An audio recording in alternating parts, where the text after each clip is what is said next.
बाबा साहब की ये भी चेतावनी कि इस मुल्क के लिए सबसे बड़ा अभिशाप अगर कोई है तो वो राष्ट्र हिंदू राष्ट्र है। किसी भी कीमत पर हिंदू राष्ट्र को बनने से रोका जाना चाहिए। वो रिश्ता विचार का है, वो जात बिरादरी का नहीं है। जो जात बिरादरी से ऊपर जमात का है। 90% वंचित शोषित पीड़ित समाज का है। आरएसएस ट्रेनिंग तलवार और लाठी चलाने की देता है, लेकिन संस्कार डरपोक बनाने की देता है। ये मेरे भरोसा है। तुम बड़े थे, प्रोफेसर थे, डॉक्टर थे, इंजीनियर थे, पेट भरा था तुम्हारा, तुम्हारे ऊपर जिम्मेदारी थी, क्योंकि तुम आरक्षण से वहां पहुंचे थे, भारत के संविधान से पहुंचे थे। वकील साहब लोगों, आप लोगों से भी गुजारिश है साहब, अपने समुदाय में चलिए और लोगों को जोड़िए।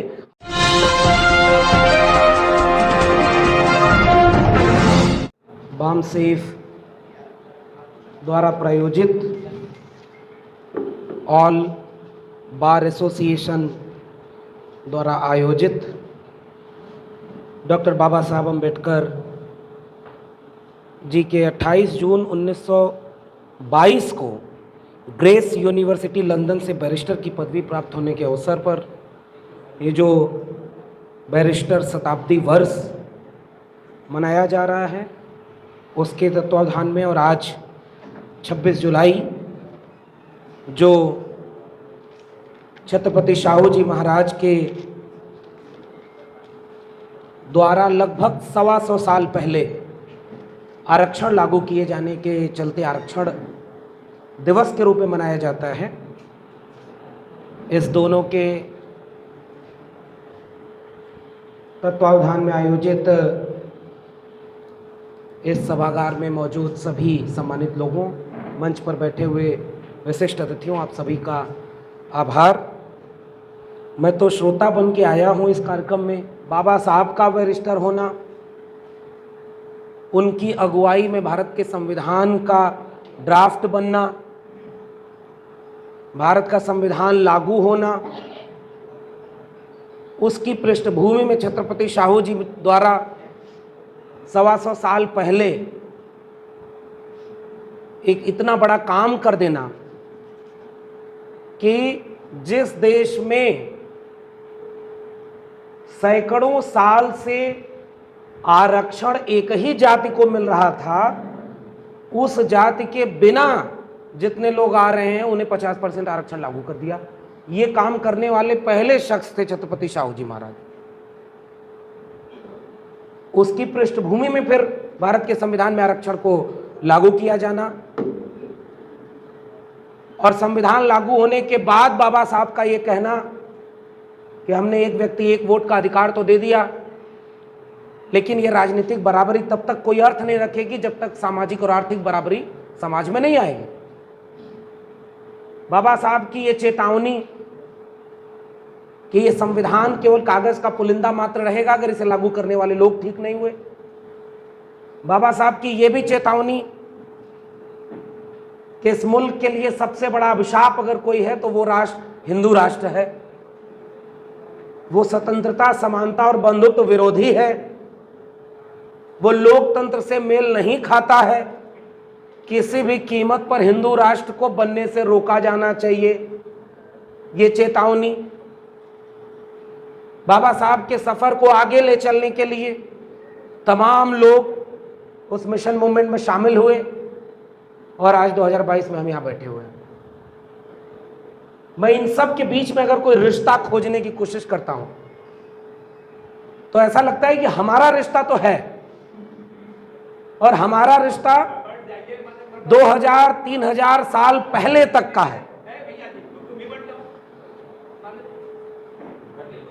आप इधर आ जाइए, यहां जाइए।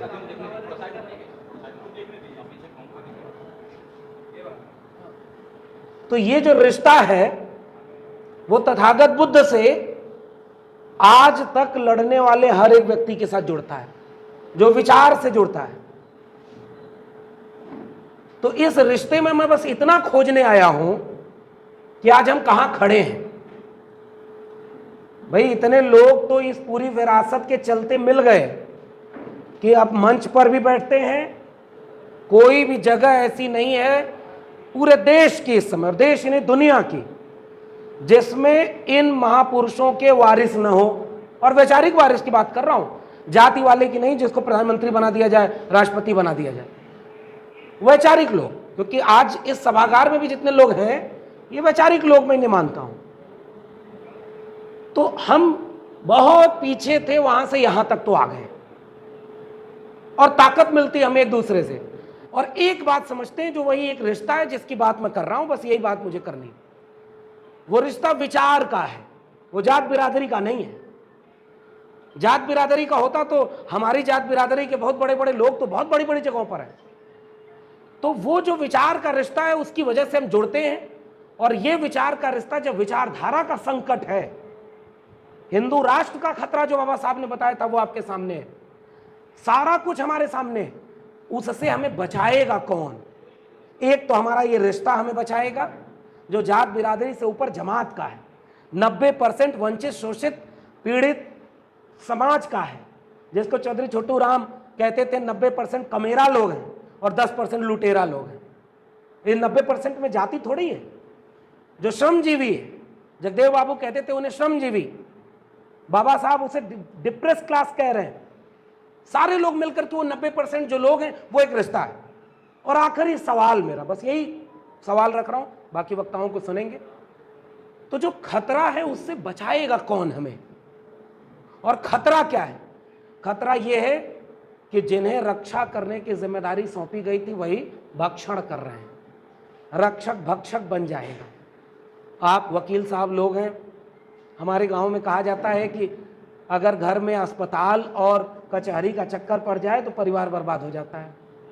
पता नहीं आप लोग जानते हैं, वरिष्ठ लोग हैं। ऐसा क्यों कहते हैं? क्योंकि कचहरी से डर लगता था साहब।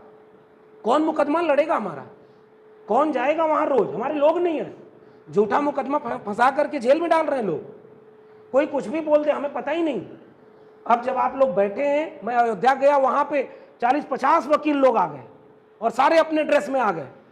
उन सब को देखकर वहां भी मैंने कहा कि जब आप लोग इतनी संख्या में आ गए तो थोड़ी बहुत जो हम लोग को डर लगती थी उसमें भी अब डर खत्म हो गया। अब तो हिम्मत से लड़ेंगे कि चलो हमारे साथ खड़े होने वाले लोग हमारे भाई हमारे सामने हैं। तो हम तो आपसे हिम्मत लेके जा रहे हैं, बस एक गुजारिश करके जा रहे हैं। खतरा आप पर भी आ रहा है, खतरा हम पर भी आ रहा है, क्योंकि हम भी आपसे बचेंगे और आप किससे बचेंगे? भारत के संविधान से। और आज भारत का संविधान ही खत्म किया जा रहा है। वो वही मुद्दई, वही मुंसिफ, मुझे पता था मेरा ही कसूर निकलेगा, जिस पर जिम्मेदारी है ना वही खत्म।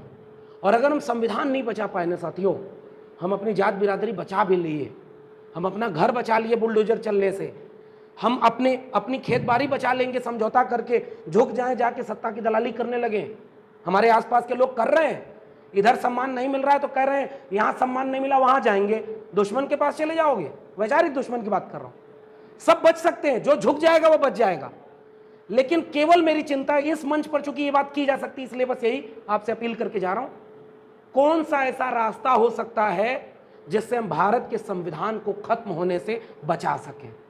क्योंकि मुझे ऐसा लगता है कि अब भारत के संविधान के खात्मे की कोई घोषणा नहीं होगी, कोई ऐलान नहीं होगा इमरजेंसी की तरह कि आज रात 8 बजे से इस देश में भारत का संविधान लागू नहीं होगा, अब मनुस्मृति लागू होगी। उनकी हिम्मत नहीं है, उनकी औकात नहीं है कि वो इसकी घोषणा कर सके। ये तो नहीं हो सकता।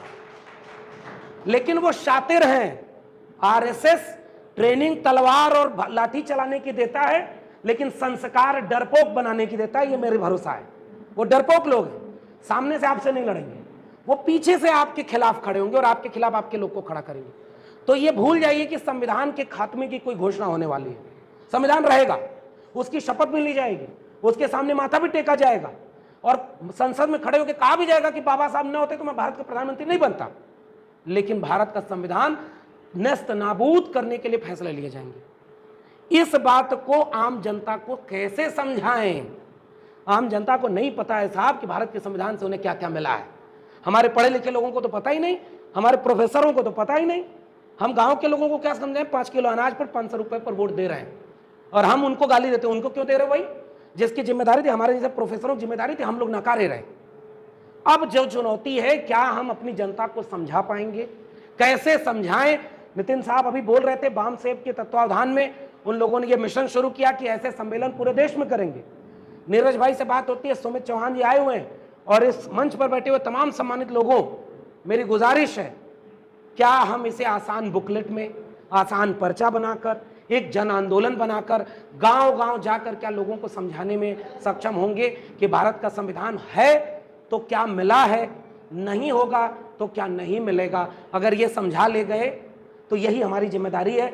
बाकी भाषण देने में हम लोग बाहर बैठे हैं, भाषण दे लेते हैं, कार्यक्रम हो रहा है, आप लोग भी सुन के चले जाएंगे, कहेंगे बड़ा अच्छा कार्यक्रम था, पता नहीं कुछ कल को बदलेगा कि नहीं। चिंता ये मेरी है, क्योंकि पीढ़ियां 20-25 साल 50 साल बाद हमसे पूछेंगी, जब तुम बड़े थे, प्रोफेसर थे, डॉक्टर थे, इंजीनियर थे, पेट भरा था तुम्हारा, तुम्हारे ऊपर जिम्मेदारी थी, क्योंकि तुम आरक्षण से वहां पहुंचे थे, भारत के संविधान से पहुंचे थे। तुम जब बड़े हुए तो सरकारी नौकरियां थीं, तुम जब बड़े हुए तो भाईचारा था लोगों में, तुम जब बड़े हुए तो देश बिका नहीं था। लेकिन 25-50 साल बाद जब हमें तुम ये भारत सौंप कर जा रहे हो, तो हमारे पास न भारत का संविधान बचा है, न सरकारी नौकरी बची है, न सरकारी संपत्ति बची है, न शिक्षा सरकारी बची है, न रोजगार बचा है, न इस देश में सरकारी जमीन बची है, और न हमारा साझा विरासत का साझा हिंदुस्तान बचा, भारत बचा है। हम जवाब नहीं दे पाएंगे क्योंकि हमारी आंखों के सामने ये सब हो रहा है। अगर हम कुछ कर सकें तो केवल इसलिए हम अपनी जिम्मेदारी निभा सकें। बाबा साहब ने जाते आते कहा था, बड़ी मुश्किल से ये कारवां यहां तक लाया हूं, आगे ले जाना, आगे न ले जा पाओ तो यहीं छोड़ देना, पीछे मत जाने देना। मैं खुलेआम कह रहा हूं, हमारी आंखों के सामने ये कारवां मीलों पीछे जा चुका है। हम कबूल नहीं कर रहे साहब।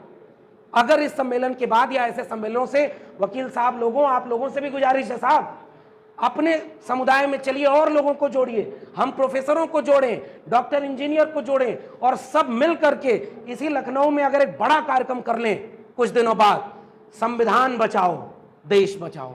मुझे लगता है यही असली श्रद्धांजलि, यही असली नमन साहू जी, बाबा साहब, बिरसा, फूले, पेरियार सबके लिए है। वरना माफ करिए, हम भी फिर पूजा करने के लिए एक औपचारिकता निभाने मात्र का काम करेंगे। आपने मुझे बुलाया, सम्मान दिया, बहुत बहुत धन्यवाद। जय भीम, जय मंडल, संविधान जिंदाबाद, उल गुलाम जिंदाबाद, इंकलाब जिंदाबाद।